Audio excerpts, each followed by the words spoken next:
Good evening, and welcome to Skep Talk, the monthly speaker series hosted by the Bay Area Skeptics. Before tonight's presentation, a few words about Bay Area Skeptics.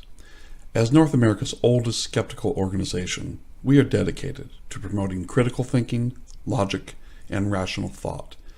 In the 1970s and 80s, scientists such as Carl Sagan and magicians such as James Randi established the scientific skepticism movement out of concern about the popular fondness for pseudoscience and the lack of public science literacy. Scientific skepticism embraces evidence-based civil discourse on health, education, consumer protection, and especially the investigation of extraordinary claims. Using the scientific method, we hope to promote skeptical inquiry to reduce irrational thinking in society. This talk is supported by Bay Area Skeptics members such as you. Please visit us at baskeptics.org or join us on Facebook, Twitter, and Meetup. Consider supporting us through convenient monthly donations via Patreon. Patrons receive premiums such as discounts and free t-shirts for our annual Skeptical Conference. But more importantly, members help us make the world just a little more reasonable and rational. And now, tonight's speaker. Good evening. I'm Eugenie Scott. I'm a board member of Bay Area Skeptics. Now, you may have noticed that there's been a tendency for this year's Skep Talk presentations to have something to do with evolution. Ann Gibbons gave us a really interesting talk in January about human evolution. Mohammed Noor talked in February about the evolution in Star Trek, which was a kick. And I confess that this evolution theme has been inspired by the fact that 2025 is the 100th anniversary of the Scopes trial and simultaneously the 20th anniversary of another evolution-related trial, Kitzmiller versus Dover. We'll probably get around to Kitzmiller at some time this year. Just stay tuned. But tonight, we're going to be talking about the Scopes trial in a sense. Now, pretty much everybody watching tonight knows what the Scopes trial is, the trial of John Scopes in 1925.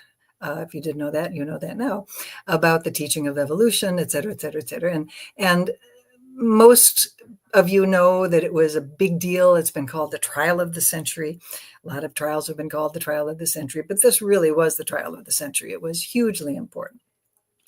Most people get their information about the Scopes trial from a very good play, and I was going to say movie, but I think there's like 3 movies by now, called Inherit the Wind, which is really good.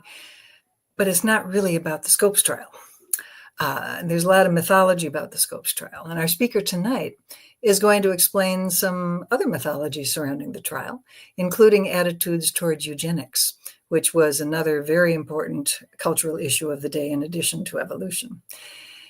Eugenics was an issue for evolution proponents and opponents of evolution. Dr. Paul Lombardo is Regents Professor and Bobby Lee Cook Professor of Law at Georgia State University School of Law, College of Law. With degrees in both law and history, he has published extensively on topics in health law, medical legal history, and bioethics. He's best known for his work on the legal history of eugenics and sterilization. Lombardo's foundational research corrected the historical record of the 1927 U.S. Supreme Court decision Buck versus Bell, which considered whether the state of Virginia could legally sterilize a person declared unfit because of feeble-mindedness and promiscuity.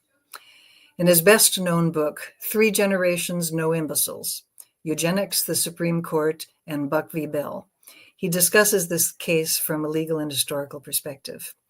Carrie Buck, her mother, and her daughter had all been declared feeble-minded, but evidence uncovered by Lombardo, including school report cards for the 2 younger women, suggested that at least Carrie and her daughter, there's less information on her mother, but at least Carrie and her daughter were of normal intelligence. I'm pretty sure Paul will talk about Carrie Buck, so I won't go into details, but suffice that it is considered one of the great legal injustices in American history. The court declared Virginia's sterilization to be constitutional, and Carrie Buck was duly sterilized. Tonight, he's going to revisit some of these topics in his presentation, Apes, Men, and Morons, Eugenics, Evolution, and the Scope Centennial. Welcome back, Paul. Nice to see you again. Thank you, Jane. I was looking at our records, and for sharp-eyed viewers of Bay Area Skeptics, Skeptalks, you spoke for us previously on a more general topic of evolution. So much in my mind, of eugenics back in 2021. So we are happy to have you back in 2025 when, again, your topic, alas, seems to be emerging in popular culture some. Maybe we'll get a chance to talk about that later. But today we are very interested in the relationship of eugenics to the Scopes trial. Okay, thank you so much. Why don't you go ahead, and we'll talk some more at the end when we'll take some questions. Okay, thank you so much. This is a cover of a book I'm going to talk about briefly, but the important real issue here this evening is the Scopes trial. So I first went to Dayton, Tennessee when I was in high school, and wandered off to the courthouse and tried to figure out what had happened there. I'd heard about it. But now you can go and see this plaque, which tells us that John Scope was tried for teaching that man descended from a lower order of animals, and that was really what the trial was about. Well, everybody knows that the trial was called the monkey trial, and that phrase was coined by Baltimore journalist H.L. Mencken. The day before the trial, as you can see here, the papers made clear that the controversy was about descending from apes, and that's the feature of the trial that, of course, we all remember.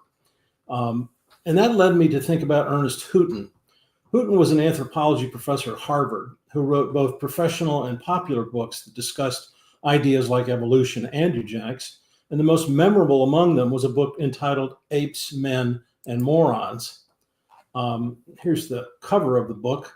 I'll get back to Hooton because I think his book makes a clear statement about both evolution and eugenics.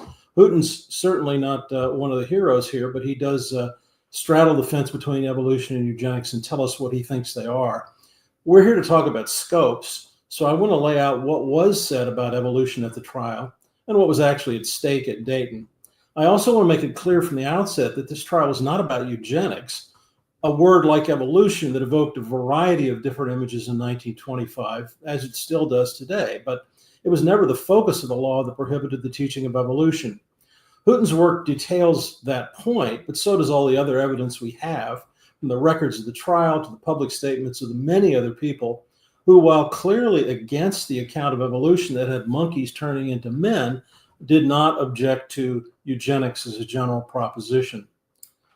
Here we have William Jennings Bryan and the anti-evolutionists. We'll hear a lot more about them. They voiced their disagreement with ideas of human breeding and eugenics at some points. But as economic historians and eugenics scholar Thomas Leonard has said, the eugenicist case for state control of human breeding did not endorse natural selection. On the contrary, it ordinarily was predicated on a belief that natural selection did not or could not work. In recent years, several authors and a great deal of online commentary have suggested that William Jennings Bryan's advocacy at Scopes was an attack on eugenics. Now, scholars have challenged that view, but it nevertheless persists.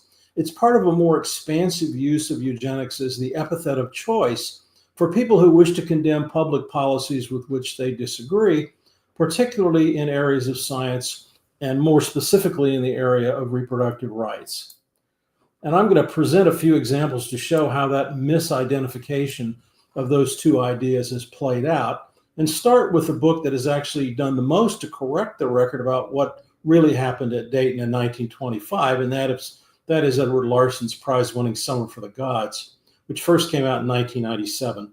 Larson doesn't really dwell on eugenics at length, but he does say that Bryan has targeted eugenic thinking as one of the evil consequences of teaching evolution. That view, I think, was reasonable when Professor Larson's book came out in 1997. I think more recent evidence might question it, but it's probably more accurate to say now that Bryan sometimes conflated the brutality of what he disliked about evolution, that nature red in tooth and claw operation of natural selection, with similarly harsh ideas of social Darwinism, which I'll talk about a bit later. And that's what Bryan identified as eugenics. In a 2017 book, Larson focused on Bryan again, discussing him along with evangelist Billy Sunday, who also supposedly was opposed to eugenics. This is what he says. Billy Sunday regularly scoffed at eugenics along with other atheistic ideas of scientists. For example, the politician and orator William Jennings Bryan, who began denouncing eugenics in 1923 as part of his crusade against teaching Darwinism in the schools.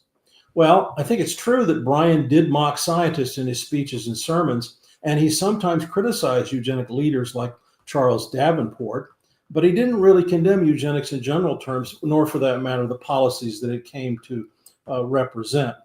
I disagree with Professor Larson on this point, and I'm going to show why in a few minutes, but let me move on to another example. This book on the Scopes trial from 2007 by Ann Johnson confuses eugenics and social Darwinism, and also says that Bryan was a vocal opponent of eugenics. I think that comment doesn't take into account all the times that Bryan used what I call eugenic parables and publicly praised the impact of eugenics teaching. But by far the most energetic writing that attempts to identify evolution with eugenics is in books like this one by Jerry Bergman.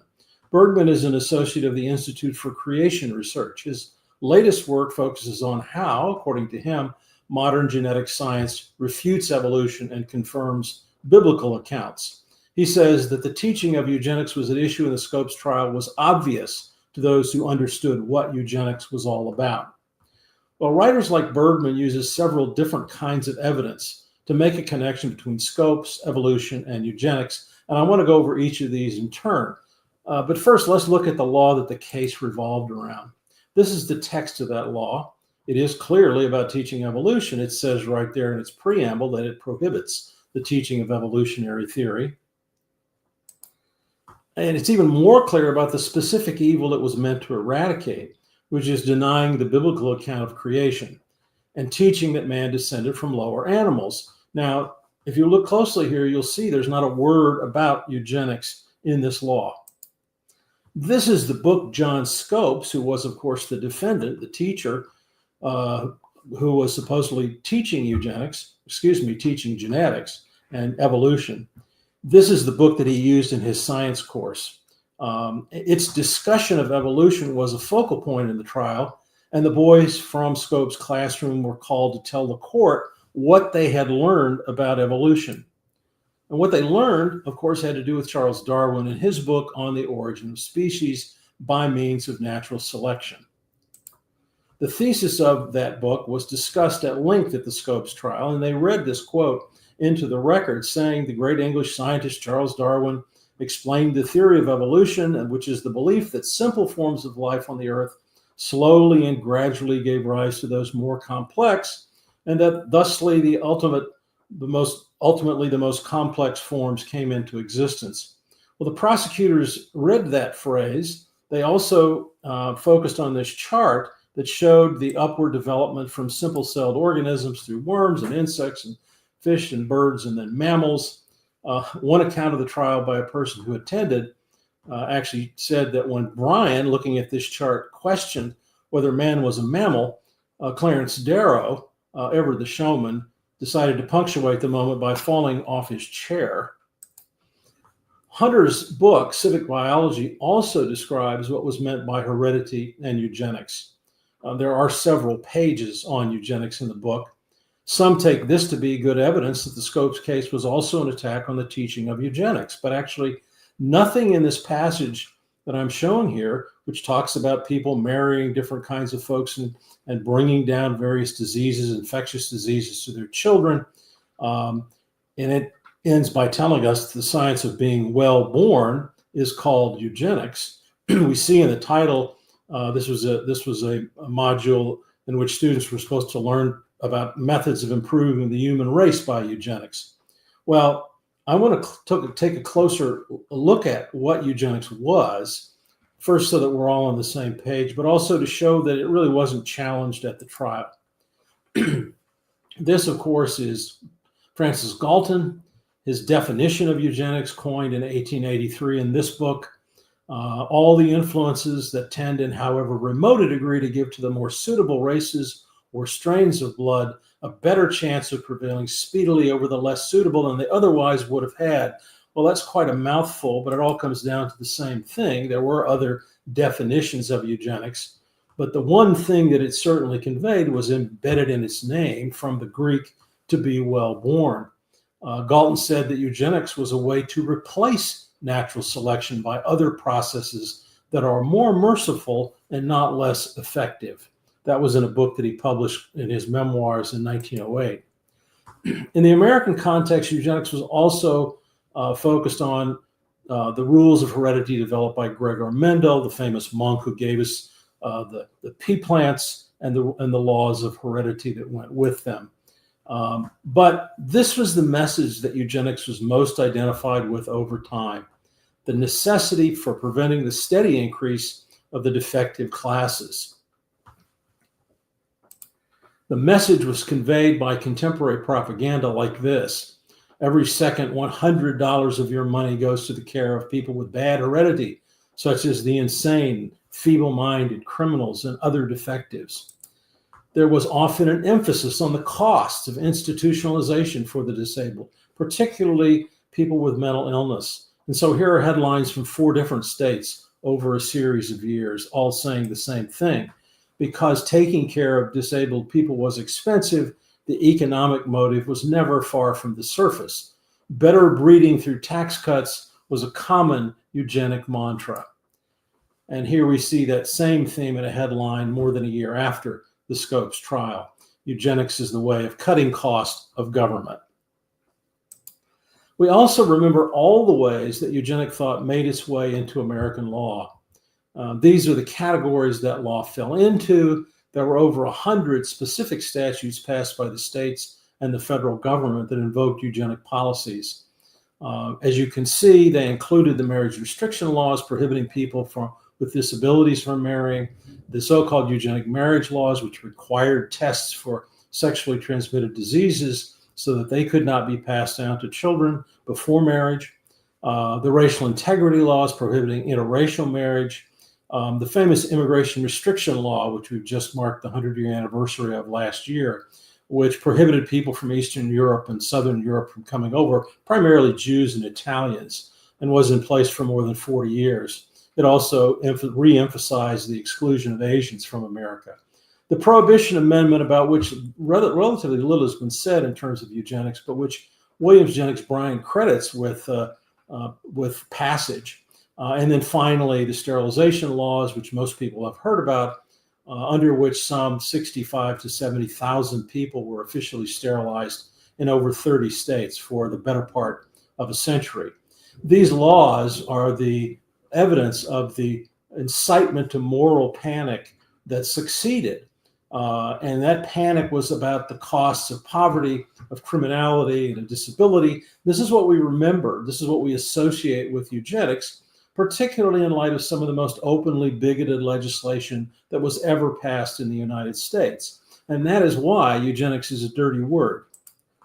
But that was only one side of eugenics. It is impossible to understand the strength of the eugenic message without remembering it was also about having healthy children. Children who would not succumb to the diseases of childhood, children who would survive and outrun infant mortality, as so many children did not, as many as 15% in the year of the Scopes trial. Families who pursued this so-called eugenic ideal, healthy, happy babies, were celebrated in their communities in things like the Fitter Family Contest, which perhaps you've heard of. I'll tell you, they were all the rage in Tennessee, and I'll show you that a bit later. But for much of the 20th century, literate Americans regularly referred to eugenics as the science of health, heredity, and success. And newspapers and magazines of the era show that eugenics was a favored term for selling a wide variety of products. This eugenic baby developer attached to your doorway to help baby walk, and according to the copy, prevented deformed limbs, as well as keeping the baby out of the dirt and the germs. There was even an entire brand of personal hygiene products, from lemon shampoo to toothpaste to hair tonic, all carrying the trademark Eugenicol.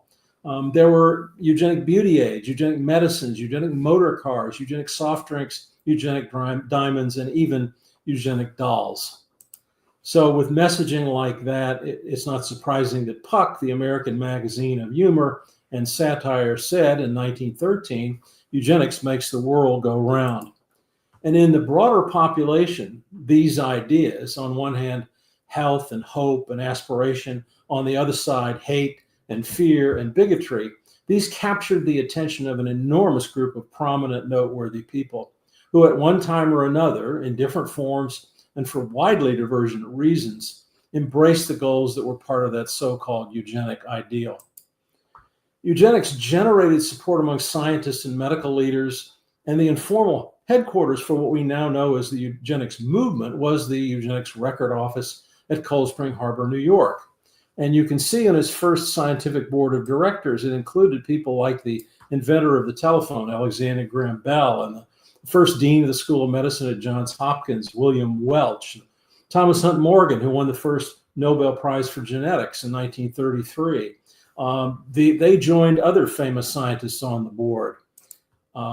The think tank at Cold Spring Harbor started in the 19th century as a biological laboratory.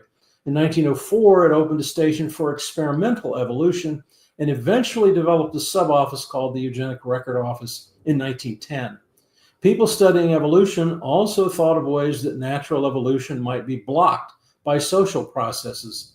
And some point to this linkage at Cold Spring Harbor between evolution and eugenics to conflate both of those ideas. And there certainly was a connection, but they were not the same thing. The experts who wished to support John Scopes at his trial provide another connection. Many of the scientists who were recruited or volunteered to testify for Scopes were prominent in the biological sciences. Of course, at the time of the trial, most scientists knew about and many endorsed some features of eugenic policy. For example, Horatio Hackett Newman here, a professor at Northwestern in Chicago, was the author of the 1921 text, Evolution, Genetics, and Eugenics. He attended the trial, declaring among his other qualifications that he had in fact written this book. And when he read its title, that was the only reference to eugenics in the entire transcript of the Scopes case.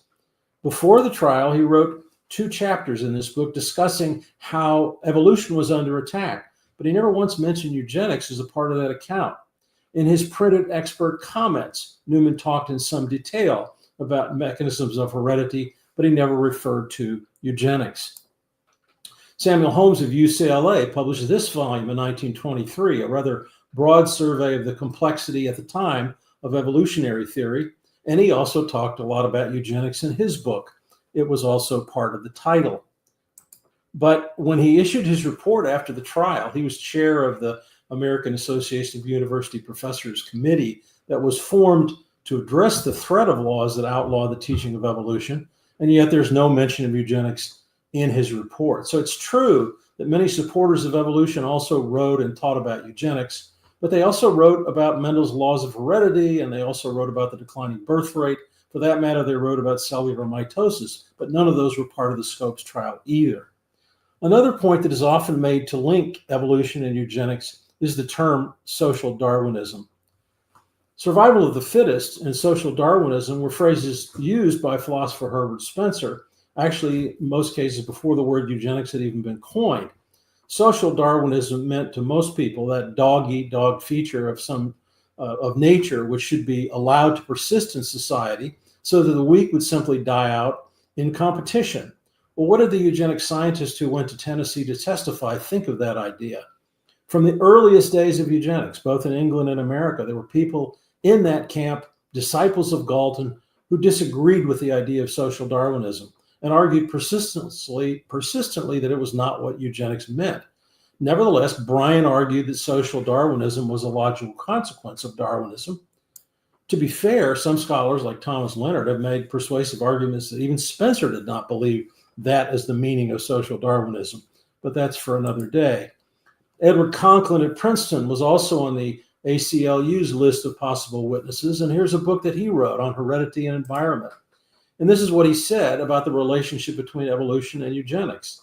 The method of evolution by the elimination of persons, the destruction of the weak and cowardly and antisocial, which was practiced in ancient Sparta, is repugnant to the moral sense of enlightened men and cannot be allowed to act as in the past. But the worst types of mankind may be prevented from propagating, and the best types encouraged to increase and multiply. So the Conklin text is really a refutation of what people like Bryan referred to as social Darwinism, followed by what Conklin thought the eugenic remedy should be. And that's what he proposed in its place. To be sure, there were plenty of other people that did support some version of social Darwinism and supported eugenics, but they were not at the Scopes trial. Finally, much is made of Bryan's so-called last speech, which was a 20-page summation that he hoped to argue to the jury in Dayton. Some say it also provides evidence that the case was about eugenics. There's problems with that. First of all, the speech was never delivered. The lawyers had dropped their request for detailed final summations in order to save time, but the speech did get printed after the trial and Bryan's unexpected death, along with other records of the case. In the speech, Bryan does not mention eugenics by name, but he does criticize popularizer Albert Wigham in his book, The New Decalogue of Science, saying, "Our indictment against the evolutionary hypothesis is that by paralyzing the hope of reform, it discourages those who labor for the improvement of man's condition. Its only program for men is scientific breeding, which Bryan called an impossible system." Well, according to Edward Larson, Wigham understood the tie between anti-evolutionism and opposition to eugenics, and no doubt that is true. But like Bryan's comments on social Darwinism, the undelivered speech has little to do with the theory of evolution at stake in the trial. Bryan also attacked Darrow's defense of killers Leopold and Loeb and spent a lot of time criticizing Friedrich Nietzsche, but none of those matters were part of the case either. There's a lot to be said about Bryan and the people who joined his position on evolution, and I want to move to that material now. And first talk about religion and eugenics. There's a growing body of scholarship on how eugenics was embraced by religious leaders. Some fine books like Rosen's Preaching Eugenics, which details the involvement primarily of mainline Protestant groups in the American Eugenics Society sermon contests. And more recently, Dennis Durst has put out a book on fundamentalist and evangelical leaders who endorsed eugenics. There is a mountain of evidence that religious leaders were particularly in favor of eugenic screenings before marriage, the blood tests for STDs. Some clergymen, like this Baptist pastor who is described here as a most conservative eugenics authority, demanded life terms in prison for unmarried parents of illegitimate children. He also came out firmly against marrying, quote, morons and physically unfit persons. Mary Tietz, national purity evangelist of the Women Christian Temperance Union, founded the Chicago Correspondence School of Gospel and Scientific Eugenics. Her embrace of eugenics was intended to eradicate prostitution and prohibit strong drink. She condemned sexual excess and alcohol, which she said marred the parental bodies and worked to curse their offspring. Well, when you join this message with a religious theme, as Mary Tietz did, it made for powerful rhetoric. Even Roman Catholics, almost always against birth control and sterilization, initially had some good things to say about eugenics. Here's early support in the official newspaper of the Roman Catholic Archdiocese of Los Angeles, saying evolution can only come to its highest fruition by favoring those conditions which makes for the greatest differentiation of individuals, the breeding from selected types through the scientific application of eugenics to our social order, and the surrounding disposition of artificial environments to aid in weeding out the unfit, the vicious, and the degenerate. In this 1913 text for Catholic Summer School, we are told, while Galton applied the word eugenics to a specific idea, he did not create the idea in the abstract. Eugenics has existed from the beginning of life on earth. Almighty God has subjected all living things to fundamental laws for the elimination of the unfit and the survival of the fittest. And it goes on to say, indeed, whatever is in the interest of good morals is the interest of eugenics. And since good morals are the object of religion, all religion must be in the interest of eugenics. There seems to be one condition, however, against which nature can make no compensatory provisions, and that is sexual profligacy. For the unchaste, there can be no good offspring. So that was what this Catholic Summer School book said about eugenics, although its overall evaluation was negative. The author concluded that eugenics has become a discordant hodgepodge of bad philosophy, overgrown humanity born of an extremely diluted, illy nourished, anemic Christianity and an unconscious eroticism, which does not bode well for civilization. The same kind of sentiments were part of a Catholic college instruction as late as 1928, well after the Scopes controversy. And this book said, while the Catholic may and does disagree with some of the proposals made in the name of eugenics by the radical left wing of the eugenics movement, he may and should be in hearty sympathy with conservative and scientific eugenics as such. And this comment was approved by the imprimatur of a Catholic Archbishop of Baltimore. So the point here is to remember that many people of many different religious persuasions could speak positively about eugenics, and they did. They made fine distinctions about the policies they supported, but that did not keep them from endorsing some broad ideas which they associated with eugenics. Here's a college bulletin printed only months after the Scopes trial showing a course in genetics that included theories of eugenics taught by a man named William Tinkle, an instructor at biology whose first assignment at Waniata College in Pennsylvania was that course. Waniata College was founded by the Church of the Brethren, also called the Dunkers, and Tinkle was an ordained minister there. In addition to his role as minister, he spent his career as a geneticist, wrote a master's thesis on a topic based on Charles Davenport's work, and took a PhD from Ohio State with a dissertation on the problem of hereditary deafness. He had strong opposition to evolution, but at the same time, he endorsed eugenics. And he wrote a textbook as late as 1939 in which he talks about eugenics as the applied science of improving the human race. So he advocated for eugenic human breeding, but he also endorsed a creationist view of evolution.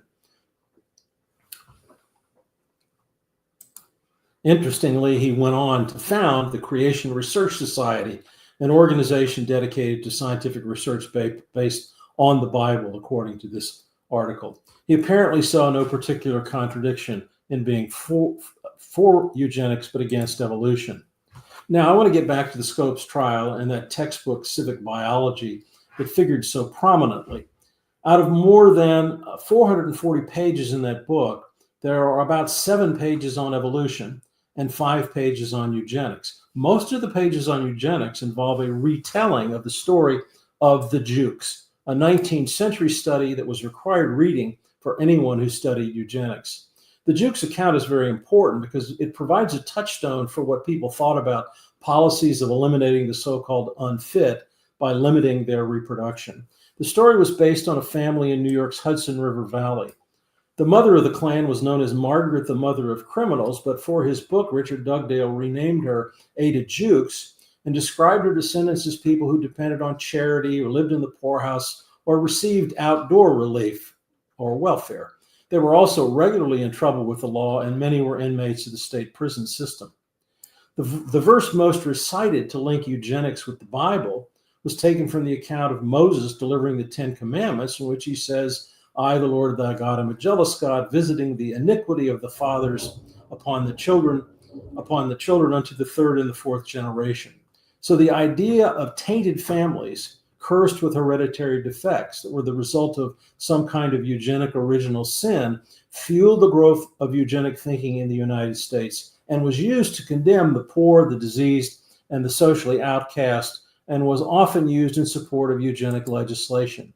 It was common to cite the Jukes story, as the author of this text did, all the while repeating that favorite biblical verse. And so here we have every manner of disability, from this man's premature decline caused by syphilis to his son's blindness, his daughter's withered leg, all these bundled together, the results of immoral living, evidence of some kind of intergenerational curse that descended as part of an hereditary legacy.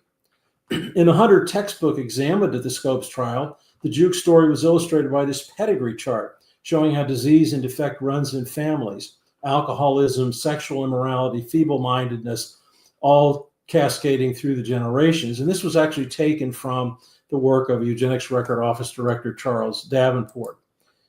Well, in 1900, the Jukes story got a boost from Albert Winship, who wrote texts like this, Methods and Principles of Bible Study. Winship wrote another book called that was focused on the family of Jonathan Edwards, the colonial theologian known for his fiery preaching. And Winship's book was called Jukes Edwards, A Study of Education and Heredity, and it emphasized the contrast between the supposedly godly Edwards family and the degenerate Jukes family. Billy Sunday was a baseball player turned evangelist. In one of his most successful sermons called The Chickens Come Home to Roost, Sunday invoked the Jukes story and focused on the power of one God-forsaken, vicious, corrupt man and woman to breed and propagate and damn the world by their offspring. That's what he said from the pulpit. Now, William Jennings Bryan was one of Sunday's strongest supporters, but the textbook Bryan condemned in the Scopes case for being about evolution also contained that passage on the Jukes. What do you think he thought of that?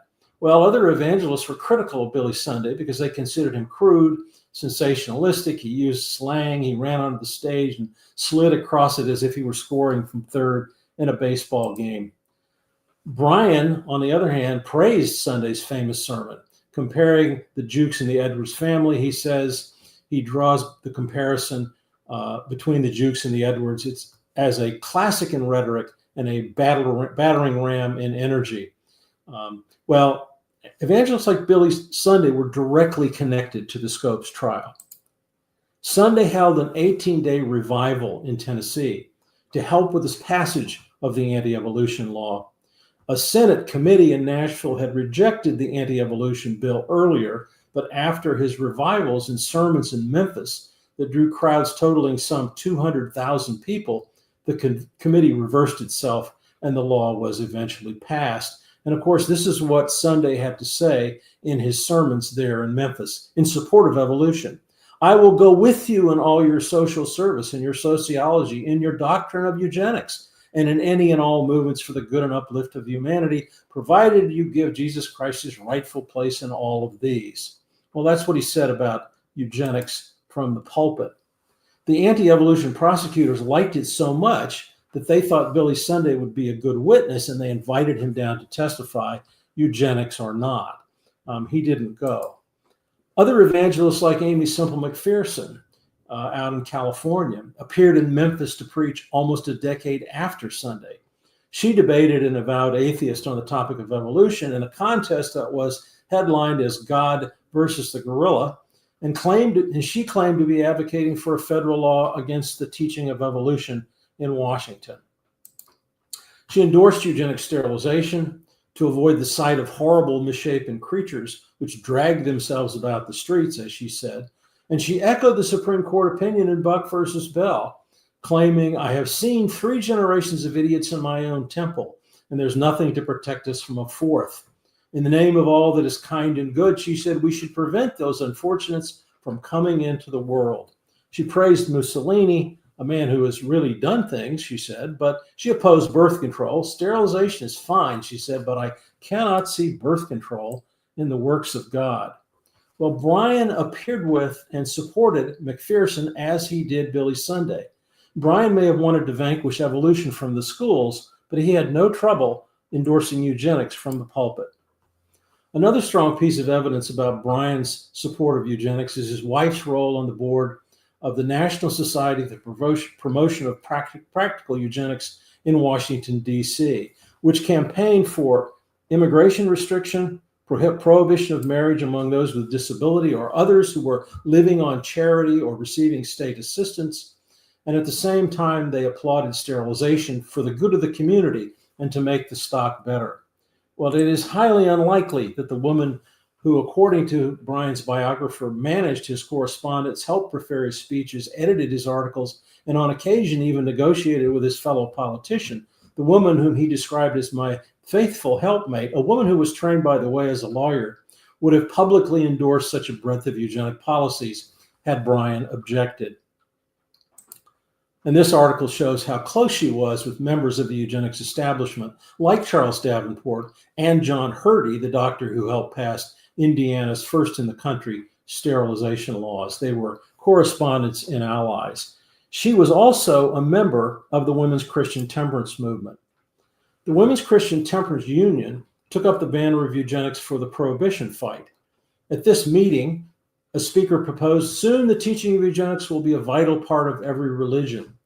And the WCTU, as it was known, had a Department of Scientific Temperance, that same group that embraced Mary Tietz in her Chicago-based School of Gospel and Scientific Eugenics. And they argued that abstention from alcohol was part of the eugenic message. WCTU publication linked eugenics and prohibition directly, again, using biblical verses to argue there is nothing new under the sun, and that receives confirmation in the fact that the law of Moses is the law of eugenics. The sins of the fathers shall be visited upon children unto the third and the fourth generations. Material like this temperance education book was included by law in the curriculum of every state.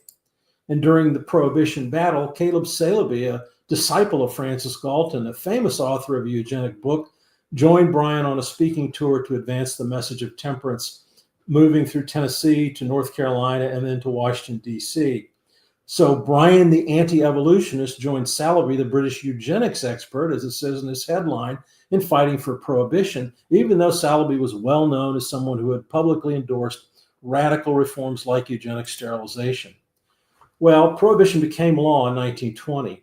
Several years after the amendment had passed, Bryan was still highlighting the importance of the scientific argument for prohibition that was delivered by the eugenicists, as well as the credit that was due to the WCTU. He said the most frightful warning was furnished by the study of eugenics. It was found that alcohol travels in the blood and curses, even before their birth, the children of drinking parents. And we need to thank particularly the Women's Christian Temperance Union for bringing this message to students in school, and how the knowledge of the effect of alcohol on their systems spread before the public the results of scientific research. Later, Bryan wrote, eugenics furnishes us with a strong inducement to restrain against immorality. And this is in his weekly Bible talk. The child that is wrecked in the very dawn of life by the inherited effects of immorality, the iniquities of the father visited upon the children.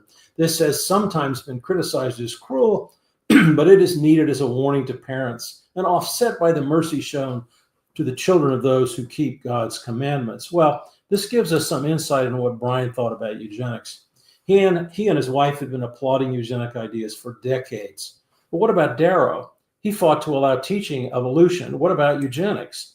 Well, when he first was hired to represent Scopes, Darrow set the stage for the trial by accusing Bryan of eugenics. And he focused on the intrusive, often coercive means that supporters of eugenics like Mary Baird Bryan had advocated as part of the law. Perhaps the most well-read expose and critique of the Jukes Edwards mythology was an article Darrow published in 1925 in the magazine American Mercury. The year after the Scopes trial, Darrow again took on what he called the eugenics cult and declared that he was alarmed at the conceit and the sureness of the advocates of this new dream. I shudder, he said, at their ruthlessness in meddling with life. I resent their egoism and their stern righteousness. It requires unlimited faith, unbounded hope, and a complete absence of charity to believe that the human race, which has been slowly developing for 500,000 years, would actually profit by placing the control of breeding in the hands of the state. They were, he said, irresponsible fanatics. But I don't want to suggest this is a simple issue. Bryan was on record at the time of the Bollinger Baby case in 1915, a case about refusing to treat disabled newborns, saying that the remedy in those cases was to chloroform unfit children. Even more startling is a quotation from Helen Keller, who said that her opponents who would allow such births were possessed by a cowardly sentimentalism. And then finally, H.L. Mencken, who of course wrote against eugenics in most contexts, also wrote an article called Utopia by Sterilization in 1937 at the height of the Depression, saying that a bounty should be paid to every Southern man to be sterilized. Well, my conclusion here is that it's impossible to know what people meant by eugenics unless we also know what policies they supported. And in many cases, that requires us to make an evaluation of contradictory evidence. But back to the trial, we should still realize that neither Darrow nor Bryan mentioned eugenics at the trial. Scopes, of course, was convicted, fined $100, but by the time an appeal was filed, Bryan was dead. The Tennessee Supreme Court overturned the conviction on procedural grounds. The trial judge should have allowed the jury to set the penalty, they said. And they urged the state to drop the case, saying since the plaintiff no longer works for the state, there's nothing to be gained by prolonging the life of this bizarre case. And on the contrary, we think it would be better to be dismissed. And that's the route they suggested to the Attorney General. Meanwhile, educators in Tennessee stepped delicately around how evolution would be dealt with in their institutions. And it says here, the University of Tennessee broods in silence. The president refuses to answer questions. It's a dead end. If you express your belief, you're open to dismissal and prosecution. If you express approval of the law, you're open to contempt. How did the Scopes case affect how eugenics was taught after the trial? Well, before the controversy, educators invoked eugenics regularly at the University of Tennessee and elsewhere. It was not unusual to invite visitors like Northwestern University professor Winfield Hall to speak, as he says in this article, about hygiene and eugenics as affording our sole hope for race betterment, that in 1915. Professor Hall came back to Tennessee to speak at high schools in Knoxville right up to the time of the Scopes trial, also about eugenics.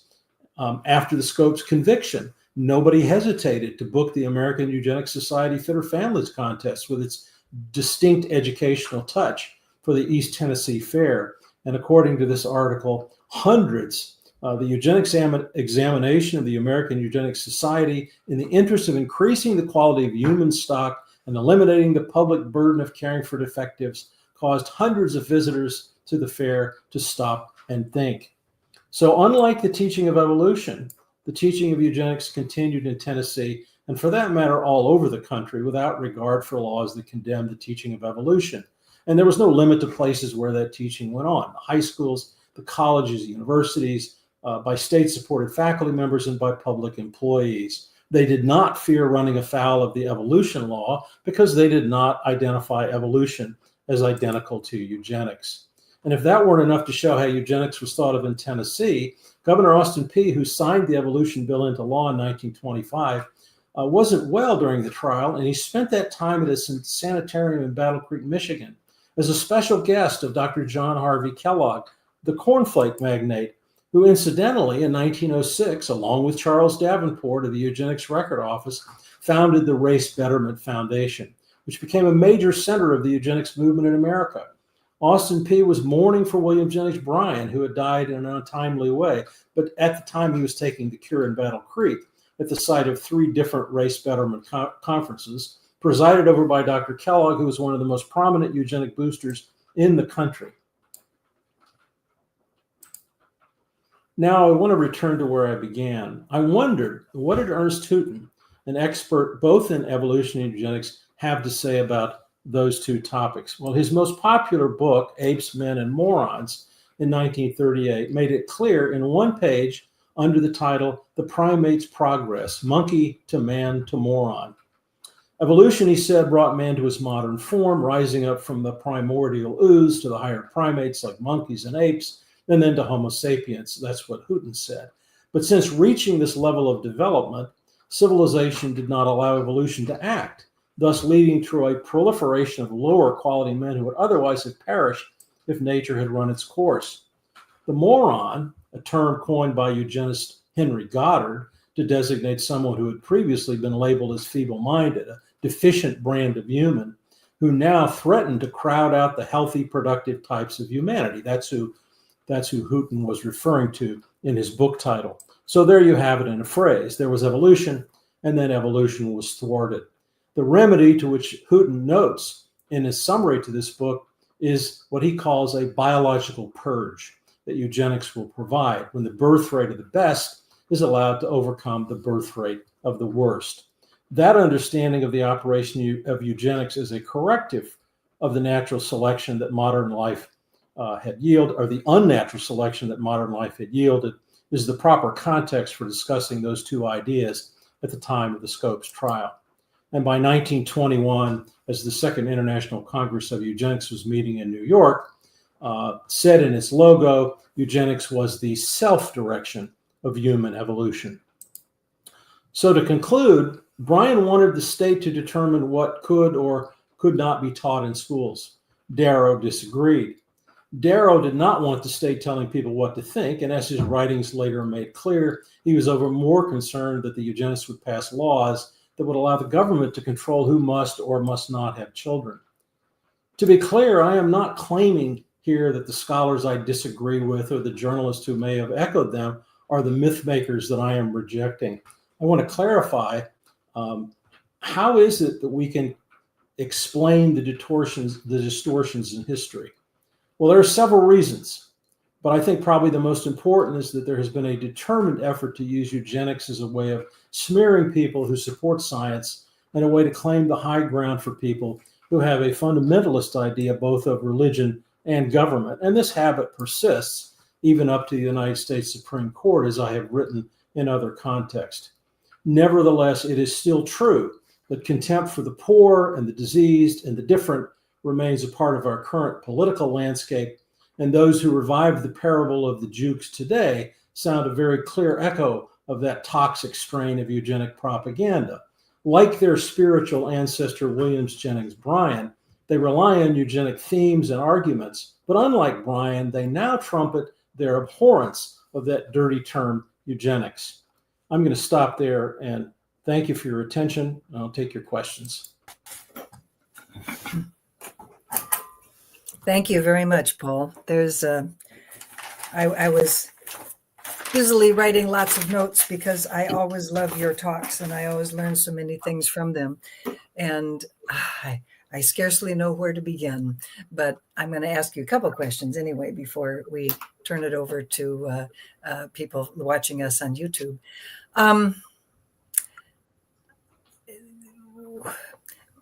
Larson and other historians certainly are clear about Bryan. For those of you who are less familiar with the Scopes trial, most of you know at least the outlines. William Jennings Bryan, of course, was the great commoner, the politician of his day, who was volunteered to defend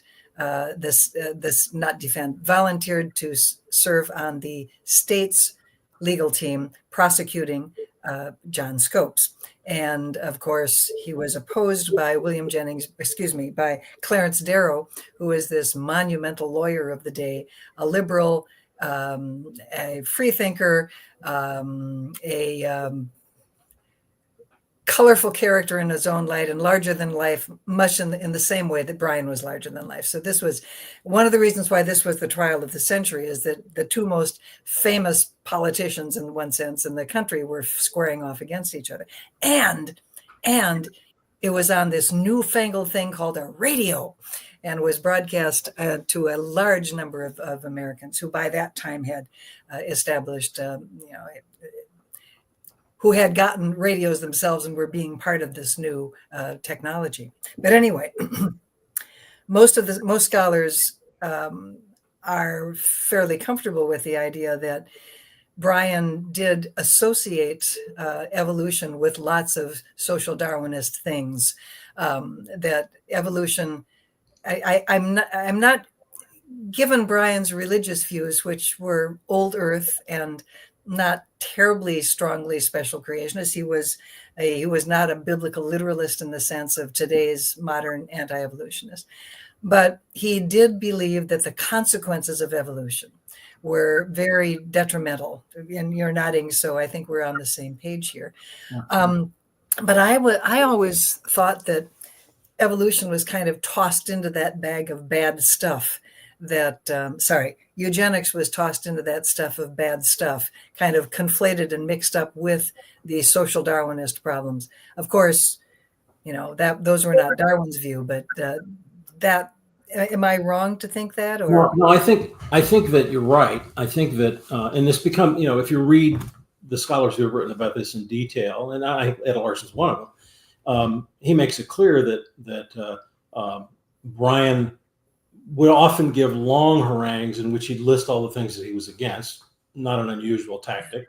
Right. Billy Sunday did the same thing, and sometimes Sunday at least would use the word eugenics, and he would toss it in when he was talking about scientists and sociologists and university professors and all those other pointy-headed people who had ideas beyond their understanding. So that, that rhetorical kind of thing went on all the time. What I've attempted to show, though, is that on Monday he might say he was against all the scientists, including the eugenics people. And on Friday, he might say that eugenics was the best thing in the world because it shows us God's wrath against those who disagree. So, he was inconsistent. Not at all clear what he meant by that word when he used it, except something that he associated with science and with people who probably would have considered themselves the intelligentsia. He wanted to be the opposite of that. Yeah, I mean, that is something that I think a lot of people find very shocking. I was really pleased that you showed that very long slide of the names of the really just about all of the thought leaders of the early 20th century were sucked into this eugenics idea. Yeah, I think you could. I mean, I could easily make up 2 or 3 of those because it's not hard to find people speaking positively in one setting or another about eugenics. And I'm glad that you mentioned the both positive and negative eugenics, because I'm not sure that people really understand that.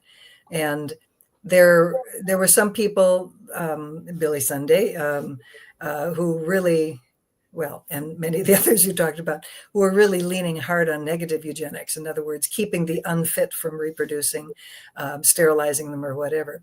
But then the fitter families was really an encouragement of people with the good traits to marry and have bigger families. Have you, am I correct on that? You're definitely right about that. And I think that the part about this, which is often missed, is that the level of fear that people had in the first, say, 30 years, 40 years of the 20th century about infant mortality. Infant mortality was a very, very real thing. And the number that I used is taken right from the census figures of infants dying before the age of 1, 14 to 15% in 1925. That's an enormous number. Babies born and then dying. So the fear that people had of infant mortality and then infant diseases, of course, at a time when there were, almost no vaccines. There was for smallpox. That was about it. So, this was a very real fear, and being able to avoid that somehow was important. And of course, there was only the general idea of Mendelian genetics that really was not well understood for decades, really. No, right. But the idea that stuff gets passed on from parent to child, and if the child, like you say, it's even in the Bible. I hadn't really made that connection before, but yes, it all makes plenty of sense why religious communities were often real enthusiasts for eugenics. But given the idea that people didn't really understand genetics all that well, nearly as well as we understand it now, you can kind of understand why they would think, well, if we just keep people who have these bad traits from breeding, everything will be fine. Not much understanding of hybrid vigor and sickle cell and so forth and so on. There are, increased genetic variability is a good thing. But in your work with Carrie Buck and her family, I think it's very clear that there was a lot of misunderstanding of what made somebody feeble-minded. In the case of Carrie Buck, she was considered promiscuous. She was probably the victim of rape, as you discovered. That's not quite the same thing as promiscuity, but that was supposed to be genetically inherited. Definitely was. I mean, there's no question when you read the early books like the Calicax, you see chastity and its opposite, promiscuity being labeled in pedigree charts as characteristics that were being passed down that you could actually trace. Yeah. So, I mean, I think we have to remember that the level of understanding that, I mean, you're a specialist in this area and you understand the details of how the history of genetics has worked certainly for many, many years. But I think that we need to remember that the people that are listening to this message are primarily people who grew up on farms. There are people before 1920 in the United States. The majority of people were born on farms. So most of the people who are listening understand the basic contours. You don't let the scrubs do the breeding. You get the prize bull to do the breeding, and that idea carried forward in people talking about eugenics. Yeah, absolutely. And that was where the positive eugenics came from. Only let the best breed, don't let the poor. But, and of course, then we got the sterilization laws and the other kinds of things as well. So, yeah. This is the Bay Area Skeptics is not a political organization, but a talk like this just, I think, really requires one to ask about modern day possible expressions of these old ideas. It seems to me when I read some of the proclamations of the modern pronatalist movement, they call themselves pronatalists, that some of that really does certainly reflect some of these old eugenic ideas.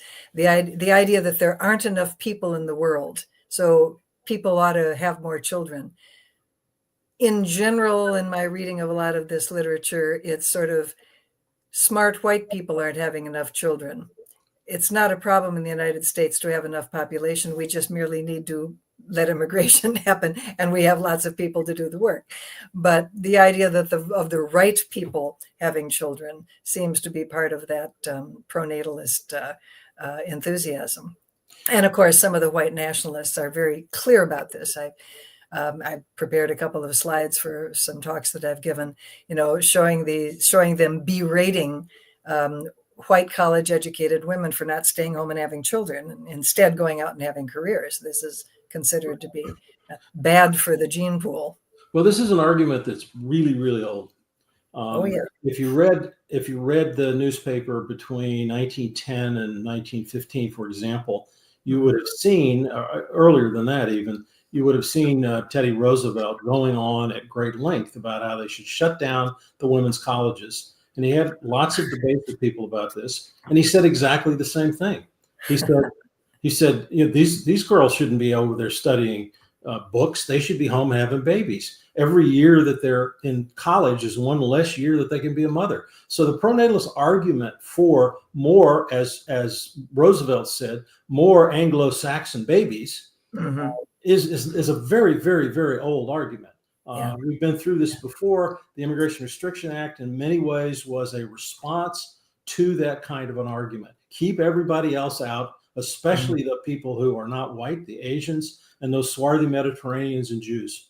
Yeah, that's right. That was the argument made in 1924, and it was successful for 40 years. Yeah, people who are less familiar with the migration history of the United States kind of lose track of the fact that people with bad genes were considered, Italians and Greeks and Eastern Europeans as well. They kind of came in for pretty much anybody other than Northern Europeans. Yeah. And the more broad-minded would toss in France, but Spain was marginal. Mm-hmm. Well, let's get some questions I could talk to you all night, but that would be extremely selfish of me. So may we have the first question? Howard Winnett asks, please distinguish between Galton's eugenics and Spencer's social Darwinism insofar as their popularity with academics. I think what he means is academics were enthusiastic for both, but were there differences? It's impossible for me to address a question like that without knowing the specific people you're talking about, because I could name people who are teaching in major universities who, like the ones I quoted from Northwestern and Chicago, for example, who said, we don't believe in social Darwinism, we're making a different argument. But there were plenty of people who did believe in social Darwinism in its root sense of being just let things fly, and the devil take the hindmost, as the phrase goes. Whoever loses because they should lose. Whoever dies, it's because they weren't fit. So again, without a specific individual in mind, there are lots of academics on both sides of that. We use Galton as a kind of marker because, of course, he creates the word. Right. But we should remember that Galton's real moment in the sun was 1904, when he endows a chair at the University of London. which is later filled by the biometricians, people like Pearson. And then, Galton dies in 1911. And what he leaves behind mostly is this book, which has a definition.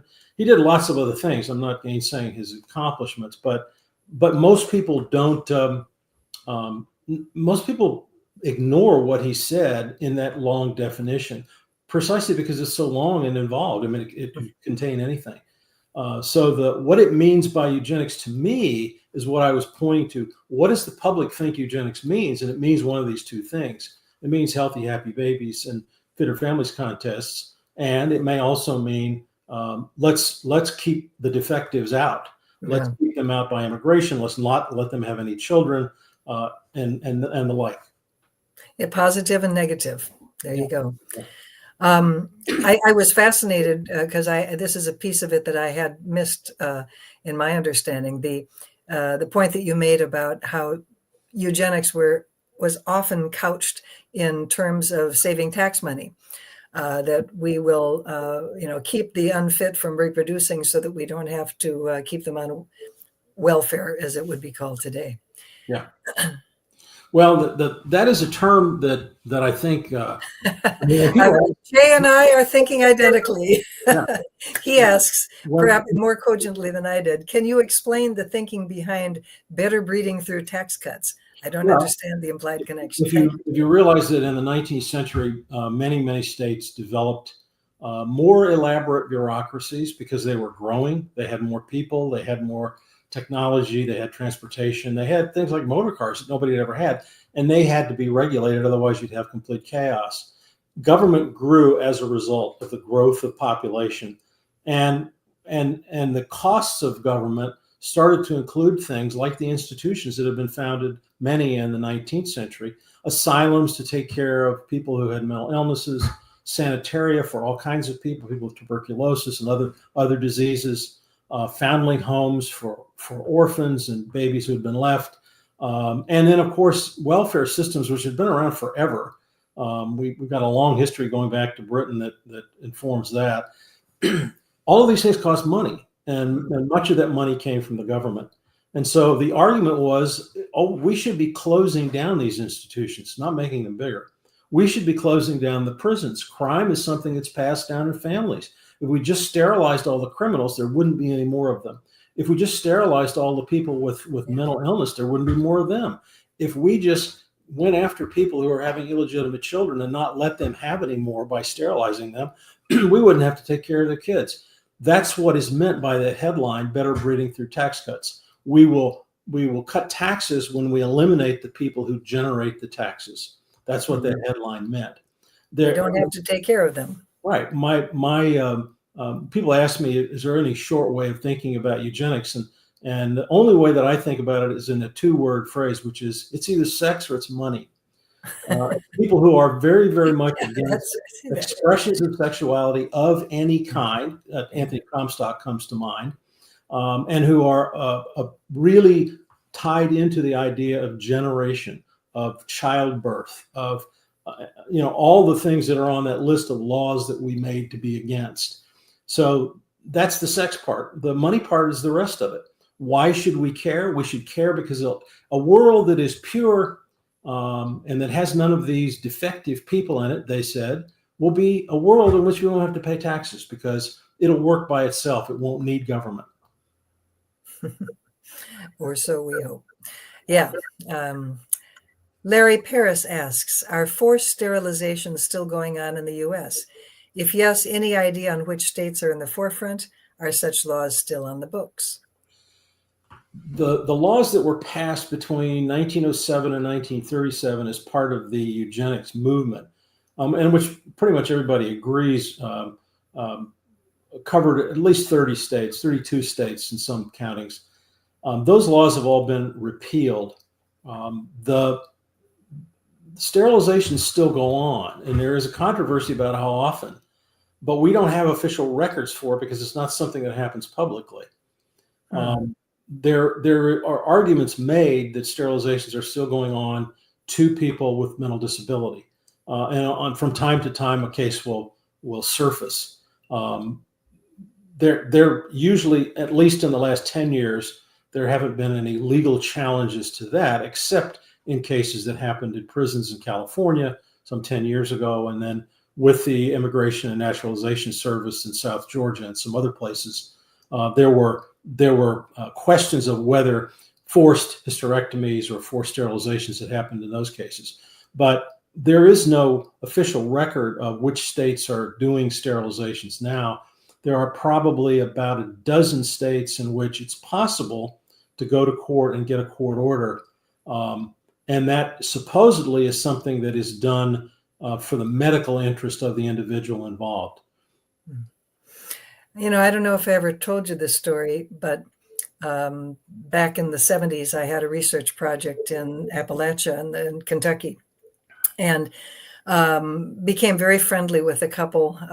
They were probably in their 50s or 60s, so they seemed really old to me at the time, of course. And the woman had the woman and her sister both had been previously married and had not had any children. And she and her sister had married again to men who had had children by other women, and they never had any children with these men who were known to be fertile. And I was always a little bit suspicious, because she and her sister would have been young women in their late teens, early 20s, probably in this 1925, 1930 period. And they mentioned at one time, oh yeah, the state was worried about us having appendicitis out here in the country, and nobody would be able to get to us. And, you know, so they came around and they took our appendices out when we were young women. And I was always really suspicious about that. And of course, I wasn't going to say anything. Hey, you know, you might have had a hysterectomy without your knowing it. There wasn't anything that she could have done about it in her 50s and 60s anyway.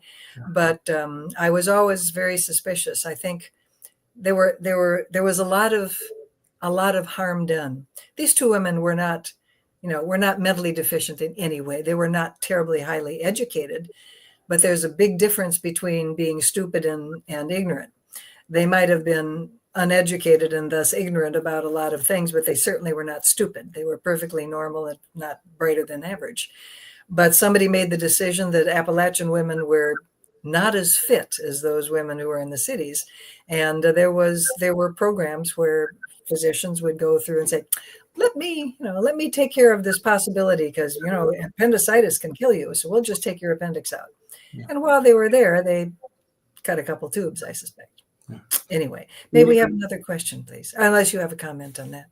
No, I mean, we know that happened. It's documented that it happened in lots of places, exactly as you described it. Yeah, it was really foul.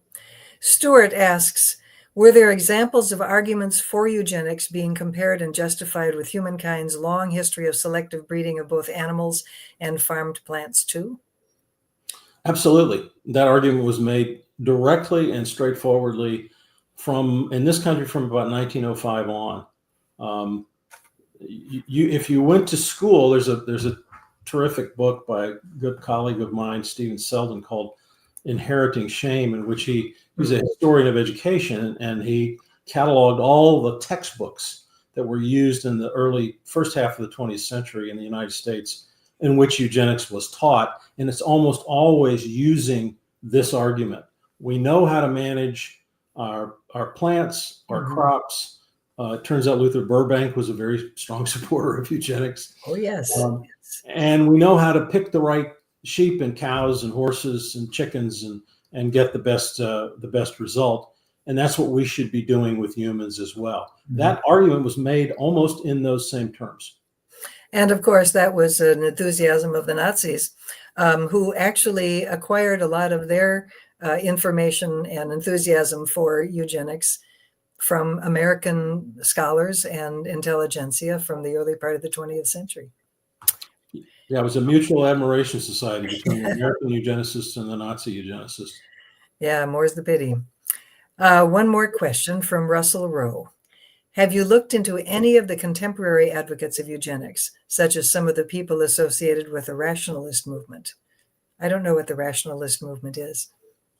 I'm not sure that I am that knowledgeable about it myself, but I can tell you that to me, whether or not the word eugenics is used is probably not important. The ideas that were embodied in the law in America were there before the word eugenics was mentioned, was coined. Right. The suspicion and hatred and prejudice against people who were different because they looked different, because they acted different, because they had different religions, different sexual practices, different anything. Those were people to be feared. And that word eugenics was just the word that somebody came up with that allowed you to say all of those bigoted things, but you had a scientific reason for it now. So you don't have to whitewashing in science. Yeah, good, clear thinking today doesn't require you to call anybody a eugenist. It doesn't require you to say that they're parroting whatever somebody said in the early 20th century. If you recognize the kind of bigotry that they're spouting, and if it says you should only be having white babies, then that in itself ought to be enough to condemn it, whether or not you want to use the E word. Yeah. And as my first name, as you know, and others know who can read, is Eugenie. I was named after my great-grandfather, who, of course, would have been a young man in the early part of the 20th century, when eugenics was pretty popular. And Eugenie, of course, means same root as eugenics, well born. And it was a popular name for men and women, I suspect, around that early part of the century. And I'm a relic of that. Well, Paul, thank you so much. This was really wonderful for you to spend another night with Bay Area skeptics. We all learned a lot. You've given us a whole lot to think about. And again, thank you again for coming. And maybe we'll get you back in 4 or 5 years and pick your brain yet one more time. Thanks for being here. Everybody else hang in there for a second, because I need to tell you about next month's meeting. On May 8th, please join Bay Area skeptics for a talk by psychology professor Thomas Nelson, who will talk about how the form of creationism known as intelligent design succeeds politically, even though it is a real flop scientifically. His title is How Intelligent Design Nearly Won. And thank you for coming tonight, and I will see you next month. Good night.